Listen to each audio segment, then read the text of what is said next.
If your mornings feel slower, your steps a little heavier, or your thoughts just a beat behind, it might not be just age. It might be a warning sign your body is aging faster than it should. And the worst part? Most people don't even know it's happening until it's too late. Let's talk about it, because this isn't about fear. It's about power. The power to notice the early signals and to do something about them before they steal away your strength, your memory, your spark. So many people think aging is just a slow, invisible process that creeps in one wrinkle at a time. But the truth? Your body is always speaking to you, sometimes through your joints, sometimes through your sleep, sometimes through your mood. If you learn how to listen, you can add years and quality to your life. In this video, we're going to talk about a few feelings and experiences that might seem small or harmless, but could actually be signs that you're aging faster than you should. And more importantly, we'll talk about what you can do right now, at home, without special equipment, to turn things around. Let's start with something nearly everyone has felt, but almost no one talks about, that subtle, creeping sense of fatigue that doesn't go away, even after a good night's sleep. Not just, I had a long day, tired, but the kind of weariness that wraps itself around your body like a wet blanket. You wake up already worn down. Your energy disappears halfway through your coffee. You sit more than you used to, walk less, and little by little, the world starts shrinking. Here's what most people don't realize. Persistent fatigue after 60 isn't always about age. In fact, it's often a warning sign that your muscle mass is declining faster than it should, or your metabolism is slowing more rapidly than expected. This leads to something doctors call frailty syndrome, but most of us just call it feeling old. But here's the encouraging part. Fatigue is reversible. In many cases, your body is simply missing what it needs to create energy, movement, nutrients, and purpose. When you stop using your muscles, your body stops fueling them. It assumes you don't need them anymore, so it shuts things down. What can you do? Start small. A 10-minute walk in the morning, light stretching before bed, even standing while talking on the phone instead of sitting. Motion signals to your body, hey, I still need this. And in return, your body starts waking up again. Let's move to the second sign, and this one's easy to overlook until it starts affecting everything. You start feeling more irritable, withdrawn, or even emotionally flat. Now, this is about being grumpy. It's deeper than that. It's that quiet sense that your spark is fading. The things that once gave you joy, music, nature, conversations, hobbies, now feel like background noise. You still go through the motions, but something feels dulled. This, too, is a symptom of accelerated aging, especially in the brain. Research shows that emotional dullness in later life often coincides with early changes in brain chemistry, especially if you're not regularly challenged mentally or emotionally. But you can turn that ship around. One of the best antidotes? Purpose, not perfection, not productivity. Purpose, something you look forward to, that stretches your mind just a little or makes someone else's day a little better. Maybe it's teaching your grandchild how to cook something you love, or writing one page a day of the book you always meant to write, or joining a local group, or even an online one to share stories, crafts, or wisdom. When your brain has something to live for, it starts rewiring itself for vitality. The body follows, mood lifts, sleep improves, and you feel more like you again. Now that we talk about how hidden fatigue and emotional withdrawal can quietly speed up the aging process, there's one more sign that's even more subtle, yet more powerful than most people imagine. And that's the feeling of slowing down, not just a movement, but in reaction. You fumble a little more with the keys. You pause mid-sentence, trying to find the right word. You start feeling like the world is moving faster than you can keep up. This is something no one wants to admit. It makes people feel vulnerable, but it's nothing to be ashamed of. Slowed reaction times are often the body's way of signaling that the connection between your brain and body, your neuromuscular response, is starting to fade. And like with everything else, it's a use it or lose it system. But here's the good news. You can train it, no matter how old you are. Simple coordination exercises like tossing a ball from hand to hand, walking heel to toe, or playing games that challenge your memory or reflexes. Even basic ones like Simon says with your grandkids, they all count. They keep the wiring alive. And the more you play, the more you stay sharp. It's not about being perfect. It's about staying connected to your own body, to the people around you, and to the life that still has so much to offer. Because if you felt tired when you shouldn't be, if your joy feels more distant than it used to, or if you've noticed that life seems to be moving a little faster than you like, don't just shrug and say, "That's aging." It might be, but it might also be your chance to press pause and say, "Not yet, not me, not now." Now, if any part of that resonated with you, if you found yourself nodding, even just a little, here's something else to consider. One of the most overlooked signs of accelerated aging is a sudden drop in curiosity. You might not think of curiosity as a health issue, but it is. See, when your curiosity fades, when you stop asking questions, stop learning new things, stop feeling excited about tomorrow, your brain starts to shrink in the most literal way. Not overnight, not dramatically, but slowly, quietly. And that loss of curiosity, it leads to a kind of emotional and cognitive stiffness. You feel stuck. The world feels a little grayer. You stop seeking new experiences, and the brain interprets that as, "I guess we don't need to grow anymore." That's when atrophy begins, not just in memory, but in vitality. Now, the beautiful thing about curiosity is that it doesn't require anything fancy. It doesn't mean going back to school or reading scientific journals. It can be as simple as listening to music from a culture you've never explored, trying a new recipe with ingredients you can barely pronounce, or watching a documentary about a topic you know nothing about and don't think you're supposed to care about. Even the act of wondering, "Why is that? How does this work? Could I try that?" lights up your brain in ways that keep it young. If you stop feeling curious, don't ignore it. It might not feel like a health crisis, but it's a signal, and it matters. Let's talk about another powerful but often hidden sign, your posture. Now this one's sneaky, because most people don't associate how they stand or sit with how fast they're aging. But here's the truth. Posture is a silent indicator of strength, energy, and even mental resilience. Have you ever noticed how older people who walk tall and upright seem younger than their age? And how others, even if they're the same age, look and move like they've given up? That's not just about bones or gravity. It's about what's happening inside the muscles, the joints, and the mind. When you start slumping forward, when your shoulders droop or your head leans down, your body is literally closing in on itself. Your lungs compress, making it harder to breathe deeply. Your digestion slows, your balance suffers, and slowly, your entire system starts operating in low power mode. But here's the empowering part. Posture is fixable, not by standing at attention like a soldier, but by gently rebuilding the muscles that hold you up. Start by noticing how you sit. Sit up tall for just a few minutes a day. Do gentle stretches that open your chest, roll your shoulders back, and breathe deeply into your belly. These aren't dramatic changes, but over time, they help you reclaim your height, your presence, and your energy. Because standing tall isn't just about looking younger. It's about moving through life with confidence. And confidence is a magnet for connection, respect, and vitality. And finally, there's one more feeling we need to talk about. The feeling of disconnection, that sense that the world is moving on without you, that conversations feel harder to follow, that the technology, the news, the pace of life, it's all moving too fast and too far. You might start avoiding things you used to enjoy. You skip a gathering because the noise overwhelms you. You don't answer a call because you don't feel like you have the energy to keep up.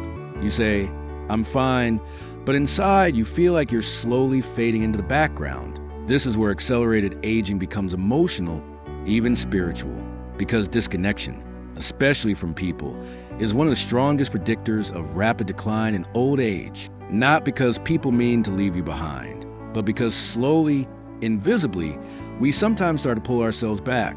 But here's what no one tells you. You can reconnect at any age. You can reach out. You can initiate. You can rediscover that sense of being seen, being heard, being valuable. Maybe it's calling someone you haven't spoken to in a while. Maybe it's starting a simple morning ritual that reminds you the world is still yours to participate in. Maybe it's looking someone in the eye the next time you're at the grocery store and offering a kind word. These tiny acts reweave the fabric of connection, and they remind your mind, your body, and your spirit that you're still a part of this life, an important part. Because when you stop feeling like an observer and start living like a participant again, aging slows down. Not just in your cells, but in your soul. You know, aging doesn't usually hit all at once. It sneaks in. A little stiffness in the morning, a name you can't quite remember, a favorite song that no longer stirs your heart the way it used to, And for a while, you shrug it off. You tell yourself that's normal. You chalk it up to the number on your birthday card. But there's a difference between aging and aging fast. And sometimes what feels like a slow drift is really a quiet fall, a fall that can be reversed if you catch it in time. Let's talk about your grip. Something as simple as holding a coffee cup, opening a jar, or turning a doorknob. If your grip has been feeling weaker lately, that's not just a hand issue. It's a whole body issue. And it's one of the most powerful, predictive signs of how quickly you're aging. Studies have shown over and over again that grip strength is directly tied to life expectancy. It tells you how your muscles are doing, how your nervous system is firing, how well your body is staying connected. And if your grip is fading, chances are, so is your overall strength. But here's the miracle: you can rebuild it. You don't need fancy gym memberships or complicated machines. You just need something to hold, squeeze, or lift. A tennis ball, a light weight, a grocery bag filled with oranges. Your muscles are still listening.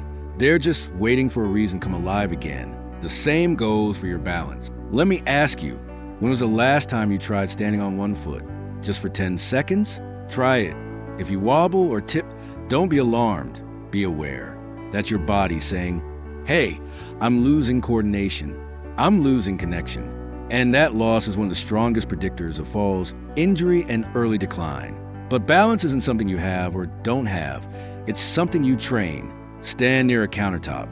Lift 1 foot an inch off the floor and hold. Start with 5 seconds, then 7, then 10. Do it once a day. Not because you want to impress anyone, but because every second you spend balancing is a second your brain and body are realigning. Every second you fight to stay upright is a second you're pushing back against premature decline. Now, let's talk about something that's even harder to measure, but just as important. How often do you feel joy? Not just contentment or comfort or routine, but actual joy, the kind that makes you smile when no one's looking, the kind that makes time pass without you noticing, the kind that lifts your heart without needing a reason.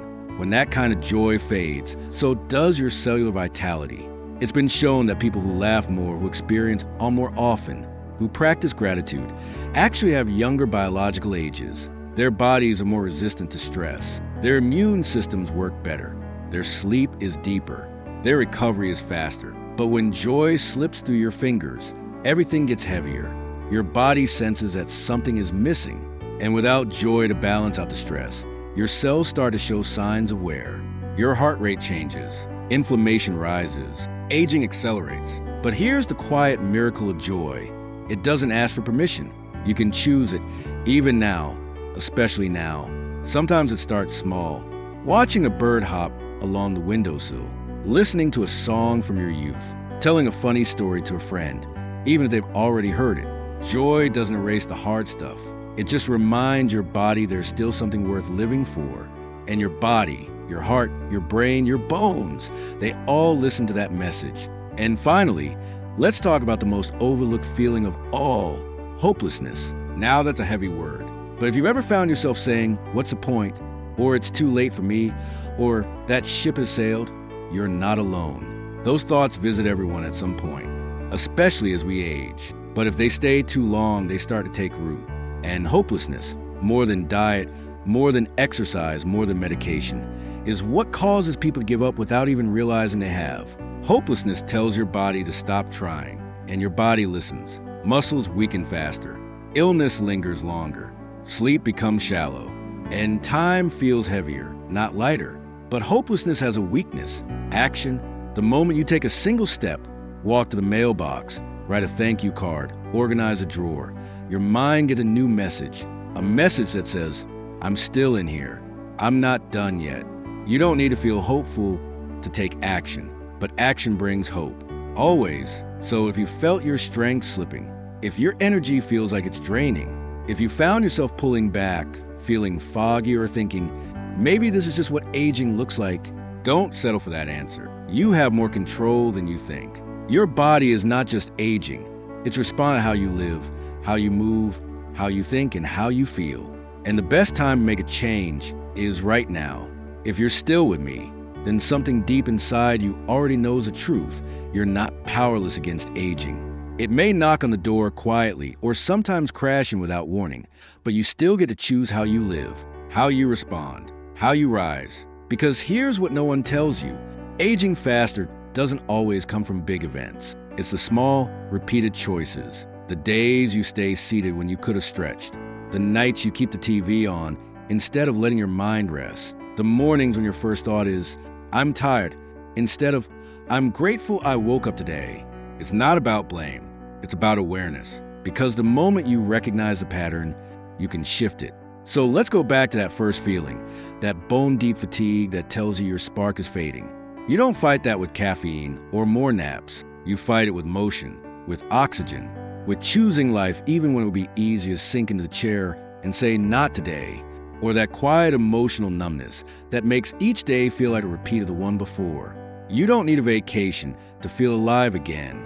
You need purpose. That one reason to get out of bed, to keep going, to smile even on a Tuesday. Maybe it's your grandchildren. Maybe it's that garden you haven't touched in months. Maybe it's writing a letter to someone who changed your life, even if they don't know it. These are the sparks. These are the lifelines. And what about posture, balance, grip, all those tiny physical cues your body gives you every day? The stiffness in your back, the wobble when you stand, the jaw that suddenly feels too tight to open. These aren't signs that you're weak. They're reminders that you're alive, that you're still capable of strengthening, stretching, regaining what was lost. You can begin again. You can build from where you are. But above all, remember this. Your age is not your expiration date. You are not a burden. You are not fading. You are still becoming. And if you spend even a single day believing that your best years are behind you, let today be the day you stop believing that lie. Because right now, there's still laughter waiting to rise in your chest. Still stories that only you can tell. Still sunsets you haven't seen, people you haven't met, kindnesses you haven't yet given. And if you feel invisible, tired, or too old to change, know this. The most powerful thing you can do isn't just add more years to your life. It's adding more life to your years. Start with one step. Just one. Stretch your body today. Make one healthy choice for your next meal. Write down 3 things that still bring you joy. Call one person you've been thinking about. Because those little actions, that's how aging slows down. That's how life opens back up. And if this video spoke to you, even just a little, leave a comment below and tell us one thing you're going to do this week to reclaim your energy, your strength, or your joy. We read every single message, and your story could be the spark someone else needs to start theirs. If you found this helpful, go ahead and like the video. Subscribe if you haven't already, and turn on the bell because we're just getting started. And every week, we'll be right here, reminding you that your life still matters, that you still matter. Here's to growing stronger. Here's to feeling alive again. Here's to living your best years right now. You've got this.